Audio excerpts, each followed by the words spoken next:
Hey there, and welcome to episode 57 of the Unapologetic Mompreneur podcast, where today I am chatting with the incredible Lindsay Dollinger all about the power of systems and how having them in your business can help you grow when you are a busy mum juggling all the things. Lindsay is a women's business coach, the host of the Purpose and Pixie Dust podcast, a high school Spanish teacher, rescue dog mama, and Disney lover.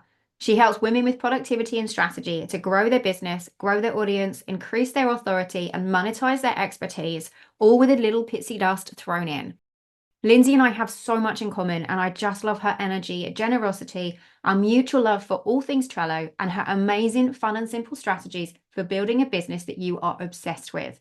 Join us as we chat all about how to streamline your business so that you can increase your productivity, how to set your week up for success, how to leverage social media in the least amount of time and effort as possible, and how to harness the power of repurposing your content so that you can be in multiple places at once without spending hours trying to be seen or exhausting yourself in the process. This was such a fun conversation, and I am so excited to share it with you. Let's dive in. Welcome to the Unapologetic Mompreneur, the podcast for mums with an online business who are ready to take back their time, home, business, and self so they can restore the balance and thrive, both at home and at work, without feeling like they have to choose between the two. I'm your host, Sarah Dew, life and biz coach for mompreneurs. I'm also a mum, stepmom, wife, introvert, breast cancer survivor, and your mentor for making a change for the better. I've learned how to go from surviving to thriving and unapologetically create a business I love and the life I want for me and my family without worrying about what other people think. And now I'm here to help you do the same. Because being an unapologetic mompreneur doesn't mean that we're selfish or that we don't care about others. It simply means that we are not afraid to show up as our true, authentic selves, to step into our purpose, do what we know is right for ourselves and the ones we love, and take the steps we need to take to make our dream life and business a reality. Join me each week where I'll be sharing all of my best tips and strategies, plus the occasional dose of tough but gentle love to help you feel empowered, motivated, and confident to take action so that you can become the mum, wife, biz owner, and woman you know you are meant and deserve to be. So, are you ready to unapologetically create a business and life you love? Let's do this.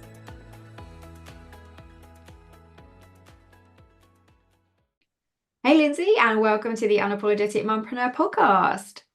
Hi, Sarah. Thank you so much for having me. I'm so excited. Oh, you're welcome. I've been so looking forward to this. And I know the topic that we're going to be diving in is going to be so useful and so super helpful of systems and productivity tips so that we can build a business around mum life, mum duties, and doing all of the things. So I know you've got some great tips and strategies that you're going to share of how you rock your week. And I'm really looking forward to diving into seeing what those are.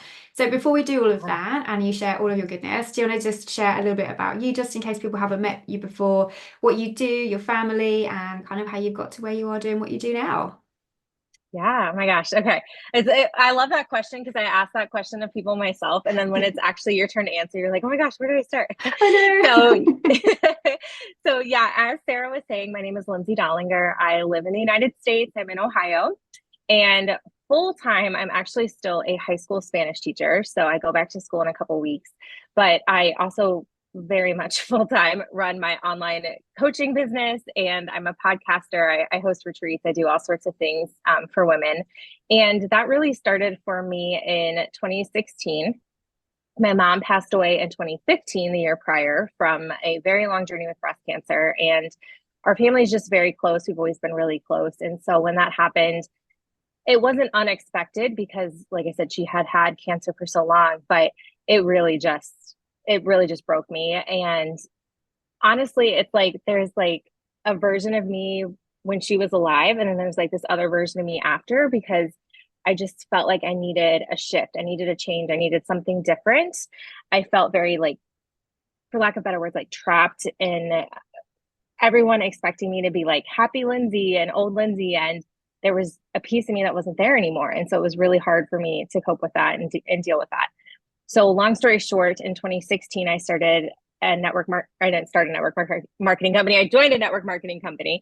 So I started in network marketing, which I had always been very against until that point. Cause you hear the negative things. You don't really usually hear the positive about network marketing. But it was a health and fitness company. And it was something that honestly, I just really needed at that time.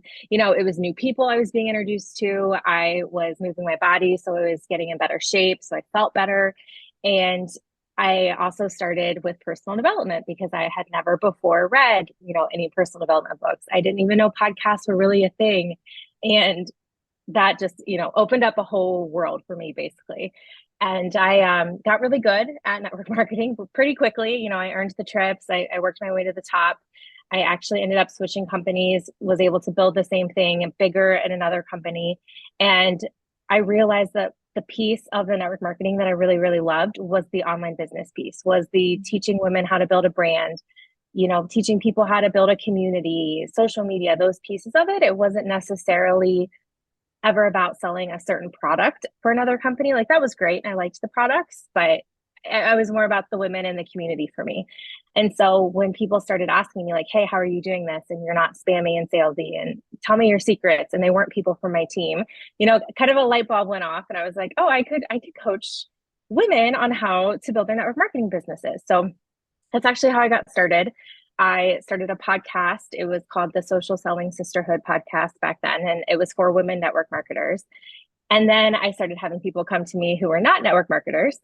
And I realized that the same tactics that I had been using worked for non-network marketers as well, because that was one of the things that I was always very passionate about, was getting really scrappy and going on YouTube and learning the things and applying them to my business that were different than what my company had been teaching me. And I think that's one of the reasons that I, kind of stood apart from everyone else in selling a similar product as me, as I was doing it differently. So yeah, just a natural pivot into the online coaching world. So now I do still have, from my network marketing days, a big following of network marketers, but the majority of my clients that I work with are not network marketers. So it keeps things fun and exciting, all around, because you never know what you're going to get. Like, that as well, being a coach.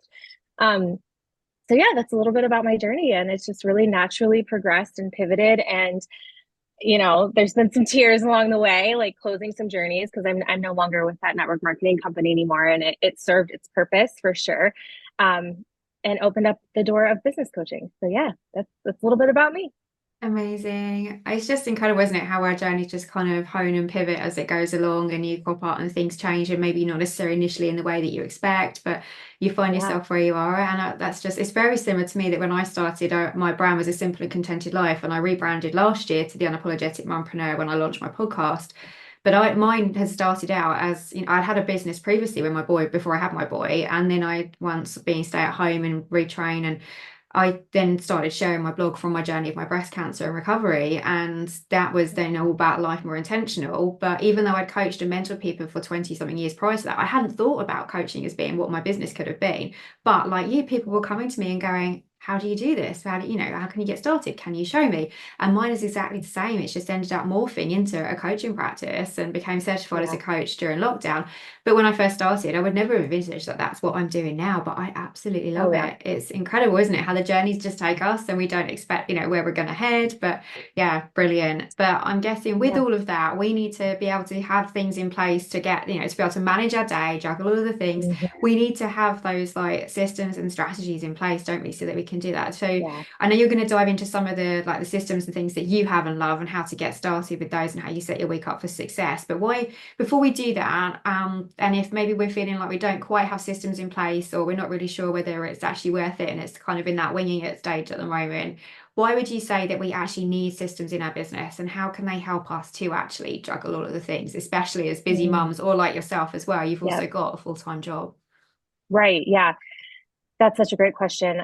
And honestly, I'm just going to be like super blunt. If without them, without the planning piece of it, you can definitely have some success, but you are going to either take longer to get there, or feel overwhelmed, burn out quicker. So just taking a little bit of time to set yourself up for success, each week, plan ahead a little bit. I promise you, I promise, from someone who has learned the hard way many times, and I've seen it with my clients time and time again. Take that time to set yourself up for success because you deserve it. And that's the thing is I think we don't have time for it, but it actually gets you back so much more time when you're intentional with planning and intentional about what you are doing in those pockets of time that you do have. Because there's a lot of times that we feel like we're working because we're busy, but it's not actually being productive. Like it's a whole different type of energy and outcome, right? So, I mean, for lack of a better answer with that, like, friend, you need some systems in your life. You need some planning, and just at least give it a try and see what happens, see how you feel about it. And the other thing with planning too, that I want to mention before we move into some strategies is, I'm going to share some stuff today. Sarah, I'm sure you share things all the time with your audience, and take what works for you and, leave what doesn't. Like, take the pieces or pivot it or modify it for you. Like, I think that's so important. Is a lot of times, even with planning, we think like it's an all or nothing. Like, oh, well, I didn't plan my week this week, so like it's going to be bad. Like, no, it doesn't have to be. And it's never too late to get started with these and to figure out what really works for you. But yeah, Absolutely. You need them, girl. You need them. Yeah, need them 100%. I could not agree more. Have to have them just to keep us on the straight and narrow and make us actually feel like a little bit like we're winning most days, don't we? And it's got to be done. And I love that you shared that actually about it just taking what works for you. And I think there's sometimes that pressure of all those strategies out there to try all of the things, and that if you're not following it to the letter, then you're failing, or if you can't make it work for you, then you're failing, it's not right, and all of that. But that just fits so well with like the ethos, the values of this podcast of unapologeticness, of actually asking yourself, with those strategies, what works for you and what feels right, and tweak it, test it, road test it. If it doesn't work, chuck it, sign it, find something else. And actually, like you said, don't be afraid to pivot and switch it around a bit if you want. So I absolutely love that you shared that. Thank you. So that takes us in nicely to what systems do you use? I'm super curious because I've got a few of my own policy stuff that I like, but I'm always on the hunt for trying new things. And I know that if those that are listening, if they're just getting started or they're feeling maybe like their systems aren't working for them, but they're not sure what to do about them, share your systems with us. What are the systems that you use in your business and that you love in your business that help you do the things? Yeah. Okay. Before I dive into the actual like software and those sorts of systems, my planning system that's more of like how I organize my week and my business is Sunday mornings. I wake up, I get out my calendar, which I use my phone. So I have an Apple phone. So I use my calendar on there and I set reminders on there as well. So if you don't have a reminders app that sends you notifications, give it a try. It has been a lifesaver for me since I started my business, especially. And so I have my phone, I have a physical planner and tracker, and then I also have my Trello board, which I'm going to dive into Trello and how I use that in a little while. And I good, yes, fellow Trello friends. Oh yes, I've tried all the things, but every time I just go back to Trello. I can't go anywhere else. I love it. Yeah, I'm the same way. Yay. So I look at my list. So on Trello, I have what I call I guess we can talk about it now. On Trello, I have what I call my business blueprint. And I have basically, it's like lists of everything that has to do with my business. So it's like my one-stop shop for my business. So I basically have it up in a tab all the time on my computer. And on it, for example, I have one list that has everything about my brand. So it has a short bio saved, a long bio saved, my brand color, some photos, things like that. So that, for example, when I'm applying to be on podcast guests and they ask me, write a short bio, I literally just copy and paste and pull it from Trello and say, it saves me so much time. So I don't just sit and think and like, oh, I forgot to say this and that, like it's already saved. The other nice thing with that is when you do outsource, my VA has the login for that as well. So she can do some of that stuff for me. I also have on there like my brand mission, words I use, slogans I use, things like that. So that again, my VA, if she's creating content for me, can pull some of that and really get my brand voice, which has saved me a lot of time. So I have my brand board, or not board, but my list. I have a list of podcast ideas on there. I have a list of ideas for products. I have a list of the products that I actually have with their links. So again, if someone asks me for a link, I can quickly go and pull it. I'm trying to think. I literally have like 60 lists on this bit. Like it's a massive board at this point. But one of the things that I have on there is my ideas parking lot. And another thing that I have on there is a task list or a to-do list. And I'm able to drag and drop. If you're not familiar with Trello, basically it's like sticky notes and you can drag and drop them. So I drag and drop the things that are the highest priority. So then when I'm sitting down on Sunday to plan, we're going full circle here now.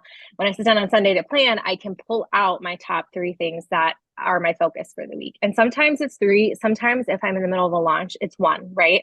So like currently at the time of recording this, I'm in the middle of a launch. So like I have 1 priority right now, and that's everything launch related. And so now going back to Trello, if I'm in the middle of like a launch, then I have a separate board for like that launch, or I have a separate board for each product I have. So my mastermind has a board, my membership has a board. And so if you run anything like that, mastermind, membership, small group, something where you're planning content out or lessons out, I love that in my Trello board too, because I have, for example, my membership each month is a different theme. So in my Trello board, I have each month as a list, and then under it, I have theme ideas. I have my checklist, like, did you create the theme? Did you create the Facebook group? Did you upload it? All those things. And again, that's not only helpful for me, but then if I delegate that to a VA or OBM, they're able to see my systems and processes really easy, and someone else is able to do that for me, which has been a game changer. I've worked with several different VAs over the years. I won't say several, a handful, less than a handful, but I've worked with different VAs over the year, and everyone has appreciated that sort of organization system. And Sarah and I, we were just talking before we hopped on here. I had a very traumatic accident this spring. And although I didn't get to the point where I needed someone to come into my business and do those sorts of things, it would have been very easy for me to hand that over. So that's another reason to have these systems in place. Going back to your question previously, you are going to have things in your life and seasons in your life where you might need extra help that you don't always need. So if you already have this stuff laid out, it's so much easier for you to have some person step in and help you, or have your assistant, if you already have one, doing this stuff for you if you do have these systems out. So yeah, again, going back to planning my week, I plan my week out, my top 3 things. And I'm a huge fan of theme days. I don't know if you do theme days for your business. I don't have every day having a theme. I used to. That was a little too rigid for me. But for example, Tuesdays are my podcast days. So Tuesdays are the days that I interview people for my podcast, and I prefer, if I can, to be on other people's podcasts on Tuesdays. And I don't even know why I picked Tuesdays, but it just was the day that ended up working, because when I first started doing this, I was opening up my calendar for every spare moment of free time. So there would be some weeks that, had 10 people signed up, and I'm like coming home from work, I'm already exhausted from teaching all day. And then I have 3 podcast interviews that night. And I'm like, what is happening? I can't keep this up. So I had seen some other people doing interviews just on a certain day. And I'm like, I wonder. And then that scarcity mindset came in, where I'm like, okay, if I just do Tuesdays, there's going to be a lot of people who can't do a Tuesday between 4 and 6 p.m. And I'm going to rule out all these potential guests, and all these things were going to my mind. And I'm like, you know what? I'm just going to try, because if it works for other people, it can work for me. And I tried it, and I've never looked back. Occasionally there will be a guest who I really want, who, is in a different country, different time zone. And they're like, hey, these times don't work for me. Can we figure out something else? And I work around that, but I batch out as much as I can, and I do what I can with those theme days. And so that's something else that, again, for me, especially when I'm back to work, works super nice. So Tuesdays are podcasts. Mondays, I do connection time. So that's me meeting new people, getting in groups, even talking to my current clients. And then Fridays are always follow-up Fridays. I like alliteration. So follow-up Fridays, social Saturday, right? So different things like that have really worked for me in my business. And then the last thing is, and this is very much, I feel like, a network marketing term, but doing a power hour, where, and this has changed for me over the years as well, but specifically in network marketing, I would divide that hour into 15-minute chunks and do connections for 15 minutes, create content for 15 minutes. What were the other 2? I forget what the other 2 were now.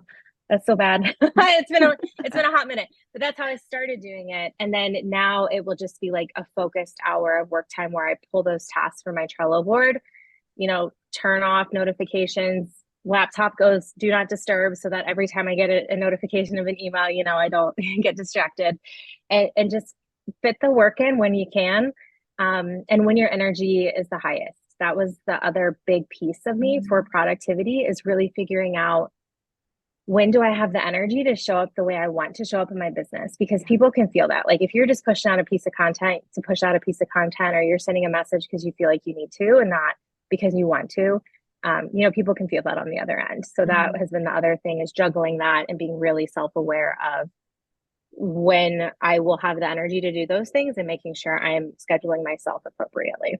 So that's a lot of answers for you, Sarah, but that's a little bit about how I set my week up. Love it. Absolutely love it. That is awesome. And I think it's great that you're starting and with that intention on the Sunday to get clear on what you're doing, and so that you can go in and do your work when it's Monday, Tuesday, and you know exactly what you're doing. And that really does go a long way. That sometimes you feel like, oh, I don't feel like doing that right now, but but when you do, you thank yourself later, don't you? Because you can just go straight in and you're ready and motivated because you know exactly what you're working on. And I'm exactly the same, like you said, about the days of when you're going to do calls or do podcast episodes and things. I was exactly the same. When I first started it, my calendar was wide open, and I was just like, man, I can't do all of these calls. It's too much. And then when do you have time to do everything else that you need to do? So I'm like, my calendar is only open Tuesday, Wednesday, Thursday to record calls and take on client calls. And then Mondays is reserved for getting myself up into sync and for blitzing the house, because I cannot do any of my work if my house is a mess. So Monday morning, kids have gone to school, gone to work, hubby's working, and I'm free to just do my thing and blitz. And then I can come into my office and go to work. Friday is like my CEO Friday morning. I do, that's one of my theme days where I check in on everything and I figure out what my goals are for the coming week.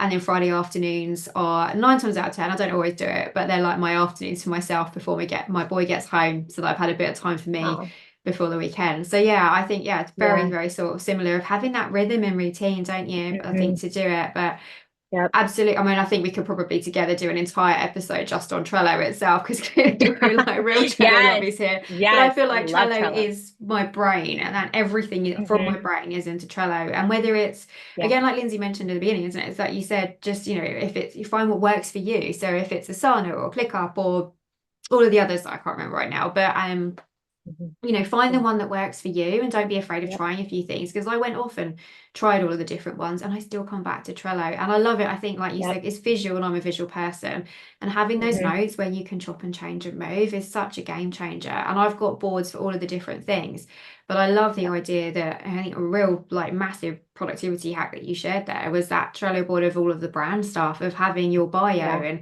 having all of that information, having the links for all of your products. I mean, how many times am I going to do something? Is it like, oh, what did I say that time? And where's the link for this? And all of that, that when you're applying for bundles and summits and all of the things that you want to take part in collaborations and applying to podcast guests and things, you've got it all there. Or you're sharing in a Facebook group of, like it's Share Friday or Social Saturday, share your bio, and you're like, oh, I'm out in the car, I don't know what it was that I wrote. Yes. Yeah. And the other hack with that, if you use Apple products, I'm not sure about like Samsung or different things like that, is you can set up keyword, what are they called? Keyword shortcuts. Oh, okay. So for example, I have one that set up, if I put the word my email together all as one word, then like my whole email will pop up. And so I have it saved. So you can do that too. Like you said, for your bio, you can copy and paste your bio into a keyword shortcut. Or if you have like a Mac, same deal. And maybe just make it short bio, all one word. So if you type short bio in, the bio will populate for you. So it will save you so much time if you can remember the keyword shortcut itself. Because I've created them before. I'm like, oh, it's the magic word, and I have to like go look it up. But that's another hack for those, because same thing with the summits and the bundles and keeping all that stuff straight. A lot of them ask the same questions. So if you're able to have some of that stuff saved, it saves you a lot of time. Fantastic. I love this, as well as productivity, lots of time-saving hacks going on right now as well. Fantastic. Yeah. So we kind of tapped on anything, how you set your week up for success with like having theme days and the Sunday planning session. Is there anything else that you would add to that? I kind of mentioned it a little bit, maybe not directly, but also planning in time of space, of time for you, of time for your family, because especially if you are in a grind season, or maybe you feel like you need to be making more money than you're making right now, so you're feeling some financial constraints, it can be really easy to overwork, to plan out your entire day, your entire evening, whatever the time that you have to work on your business. And I'm not saying that's wrong. And I do think, if you have support and someone to help at home and different things like that, there can definitely be days where you do that, but be careful doing it often because you will burn out. So for me, I have to schedule in like workouts and just free space. I try to make it a set boundary that I am off my computer. It is shut by 8 p.m. at night so that I know that I'm not working past that. And having those boundaries around, like all of my notifications are off for my inbox in Facebook and Gmail, except for they pop up on my computer. I don't know how to turn those off, but other than that, like phone wise, all of my notifications are off. And that has been another thing that has really saved my sanity, because I can't even tell you how many group chats I've been in. I absolutely loathe group chats, by the way, but group chats, or even just, clients, and they mean really well, but they'll send me a message at either during the day when I'm at my day job, or, in the middle of the night or something like that. Just remind yourself, for the majority of us, like, we are not ER doctors. There is not an emergency that we have to solve right now. So set those boundaries of like, I check email between this time and this time, or I respond to messages between this time and this time, and really stick to that as much as you can, even if you're tempted to respond right now, because your clients will learn that from you. They will appreciate that, because then they will learn those own boundaries for themselves as, a coach, a service provider themselves, and it will save your sanity like that. And productivity too, because we can't be, being productive, writing an email for our entire list if Susie is messaging us and we get off and we want to respond to this and we go back, like our whole flow is broken up. Right. Mm-hmm. So making sure that you are making yourself a priority too, and your family and the things that light you up and bring you joy, and relaxing a little bit, as hard as it can be to want to do that for some of us, making sure to do that too, because otherwise, like I said, you're going to burn out, and it's not fun to do that.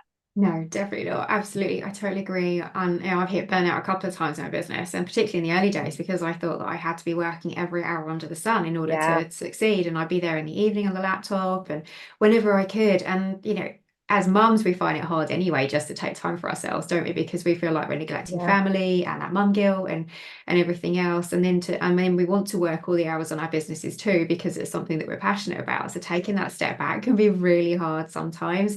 And even just yesterday, my boy, because he's still off on the holiday break at the moment, he had a friend over for the day. And normally I'd be like, yes, I can go and work all day. They're distracted. They're on PlayStation. They're doing their thing. I don't have to worry. Mm-hmm. And then I just thought, no, actually, do you know what? I don't need to work right now because my emails are scheduled and everything else is scheduled. There's nothing I have to be doing today. Yeah. And it was really hard to start with, but I actually forced myself. And it's really bad that I say that word force, but I did. I had to reconcile with myself of no, I am actually going to respect my boundaries.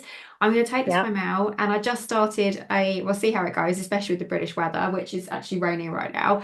But, a 30-day walking challenge where I go out and I'm going for a walk every single day with a step count to hit. And I actually did it yesterday. And then I came back, I had a coffee, I read my book. And then I did a bit of work later on in the afternoon, but it was so good. And it not only did it fill my cup, but in terms of the productivity, I went straight back in and I did so much in like an hour and a half, 2 hours, because I'd taken that time. But we just think sometimes that we just have to keep going, don't we? But actually having that time for ourselves really does make a difference, and is actually better for us too. Yeah, absolutely. And I got to the place with one of my businesses where it was a business where I was actually physically shipping out clothing. And it would be like 2:00 in the morning and I would still be working on stuff because I'm like, it has to get out. Like I have to be like Amazon Prime and send things out, within 24 hours. And it just wore me down so bad that I was like not wanting to show up for my business. And so I'm like, okay, my customers get to understand, and everyone was fine. It was me who had put that own, limitation on myself. Everyone else understood that. I'm like, okay, I ship out on Wednesday. So if you order, between Thursday and whatever, it's getting shipped out on Wednesday, and it saved so much. So like, that's the thing is like, I think so much of the time we get in our own head, like we have to be showing up. And like you said, well, my emails are already batched out, but I could get further ahead. And it's like, no, girl, you don't have to get further ahead. You're okay. Like you can take a couple hours for you. Cause like you said, when you come back and you sit down to do it, you feel so much better. Yeah, Your energy is so much better. exactly. Oh, I love it. So in terms of trying to do all the things, we've got the systems in place in our business and everything else, but then bringing social media into the mix because we know we have to get Yeah. ourselves out there and get seen, and we're not going to find our clients if we're not showing up. So how do you use Mhm. social media to work for you in the least amount of time with the amount of effort so that you can just maximize it with the time that you have? Yeah. So I repurpose like crazy. And I'm so glad you asked this because I'm Love like, it. oh, everyone needs to repurpose. Um, so repurposing for me has saved me so much time. And it's another thing that is a mindset, I feel like, because we're like, oh, we always have to be creating something new. And you don't, friend, because what's the statistic? Like 7% of your followers actually see your post or something like that. It Mhm. might even be less than that now. Um, and I can think of honestly two two or three people that I follow who are like really big name celebrities who I have seen their content this year and I'm like, I think I saw the same thing last year.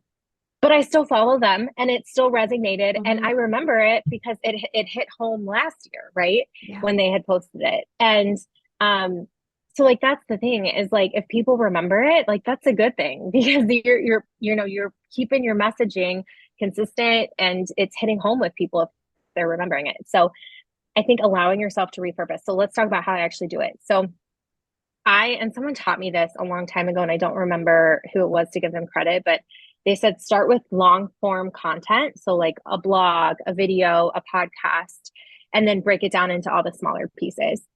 This could even be a very long, if you're one of the people who like to write long Instagram captions or, long emails. If you don't have those other things yet, that's fine. So, take your long email that you're writing to your list and then pull some of the pieces out, like the nuggets out, and make the carousels, talk about them on your stories, make a reel. And so you're still using the same content, the same knowledge, but you are just tweaking it to the different, like the different platforms, the different types Mhm. of content that are out there, especially just showing up and talking on stories. I feel like that's such an easy thing to do, right? So that's one of the things that I really try to lean into is like just pulling up my stories when I'm out walking my dog or wherever and share just something that I have shared in another way that week or previously. And it's so funny after I had my fall, people were messaging me and they're like, we really miss your walks with your dog when you talk on your Instagram story. And I'm like, I didn't even know people watch those, right? Because like you're not interacting with me. It would have been nice if you would have responded at some point. Um, so yeah, I repurpose so much. I also use a few different software tools. So depending on what you have, I've used StreamYard for years. So StreamYard is really great because it's a video platform, and there's several like this now. Riverside is another one that I've started recently using for my podcast, and it does video as well. Mhm. But like yesterday, I recorded my training for my membership on there, and then the cool thing that it does is it will pull out with AI like clips that you can turn into reels or shorts. And so then you can download those and it takes, I don't know, like 2 minutes to do. And then you can post them in Instagram, your stories, YouTube shorts, Pinterest, all the places. And in StreamYard, you can actually stream videos to several different platforms, either live time or after the time you can schedule them and it looks like they're live, which is really like a really nice hack if you are like back to school or you're working. As long as you can explain to your employer how it works. So they're like, why are you live right now? And you're like working. It's fine. It's fine. Don't worry about it. But it will stream to those different places, LinkedIn. So it's a really nice way that you can be in multiple places with one piece of content. And so that's kind of been my trick over the years to be more visible and be in all the places is using tools like StreamYard, Riverside to take what I have already created and what I am already doing anyway. Cause like I'm recording a podcast anyway with a guest. Why not do a video podcast, stream it all the places, put it on YouTube, right? And really help get my name out there in those places in that way. So yeah, I have a system where, like I said, I download my video afterwards, upload it to different places, and that's really worked for me in general to be seen as a system is repurposing. Brilliant. Oh, repurposing is so key. And I used for so long in the early stages of my business. I thought everything had to be brand new. I was constantly trying to come up with new things. Yep. And then I look back and I realized I've got all these content that I've created that I'm not doing anything Yeah. with. And we can just go back and repurpose it. And I do exactly the same. Yep. I use Cast Magic for my podcast, and that does the same. Oh, It okay. brings it in and it takes it all down. It creates all of the writes, a blurb for an email that I can tweak, and it Yeah. creates like the little snippets, the quotes, and it just saves so much time. It's absolutely amazing. This has Yep. been so, so good. There's so many different tips and notes. I'm gonna have to go back and listen again myself and take some notes. It's brilliant. Before we wrap up, there's one question I always like to ask all of my guests, which we'll come on to in a second. Before we do that, is there any like one final nugget, one final thought that you would like to share with everybody? Ooh. Um, I think it would have to be that you can do it all, but you can't do it all at once. And you can't do it all Love without it. systems. Brilliant. I love that. And the question I like to ask all of my guests is, what does being an unapologetic mompreneur mean to you? And how are you showing up every single day unapologetically, both as a mum and as the boss of your business? Yeah. So it's really just not caring anymore what people think of me, and just being the best version of myself that I can be for myself, for my family, for my clients, for the world, because nothing bad happens when women show up unapologetically themselves. Like, that's when all the magic happens. So I'm here for it. Amazing. Fantastic. Yeah. That is where the magic is. Perfect. That's such a great way to Yeah. finish. So if anybody wants to come and connect with you, which they totally absolutely should, I know that you've got an amazing freebie. You've got your podcast too. We'll make sure that all of the links are in the show notes. But do you want to just share where people can check you out and a little bit about your podcast and your freebie? Yeah. So lindsaydollinger.com, that's where you can find freebie. I have several free resources on there, actually. So you can pick where you're at in your business and which one, pertains to you. But I have things on there for repurposing, for time management. So if this is your jam, you definitely want to check it out, and a Trello board as well. And then I'm Lindsay Dollinger in all the places, Instagram, Facebook. I have a Facebook group for my podcast, and it is the Purpose, Profits, and Pixie Dust podcast. So since you're a mompreneur, you would probably like to listen in. So I hope you check it out. Fantastic. We'll make sure that all of the links are in the show notes. Definitely go and check those out. Go and listen to Lindsay's podcast. It's fab. And I love the name as well. I think it's brilliant. And all the pixie dust Thank is you. fantastic. So yeah, we will make sure that all of that is in there. And I think we'll have to definitely have you come back on the show. Maybe we can do a Trello deep dive or something and share all of our tips That'd in be different so fun. ways. I'd love to compare how we do our Trello. But anyway, thank you so much Mhm. for this, Lindsay. It's been a lot of fun and could definitely chat to you for ages. But yeah, thank you for coming on the Yeah. show. Thank you, Sarah. I appreciate it. You're welcome. That's it for today, everybody. Thank you so much for listening or watching over on YouTube, and I look forward to chatting with you in the next episode. Bye for now. Thank you so much for joining me for another installment of the Unapologetic Mompreneur podcast. If you like what you heard, be sure to hit that subscribe button so that you never miss an episode. And if you have a moment, I would love for you to leave me a rating and a review so that other mompreneurs can find this podcast too. Here's to unapologetically becoming the mum, wife, biz owner, and woman you know you are meant and deserve to be. I can't wait to chat with you in the next episode. Bye for now.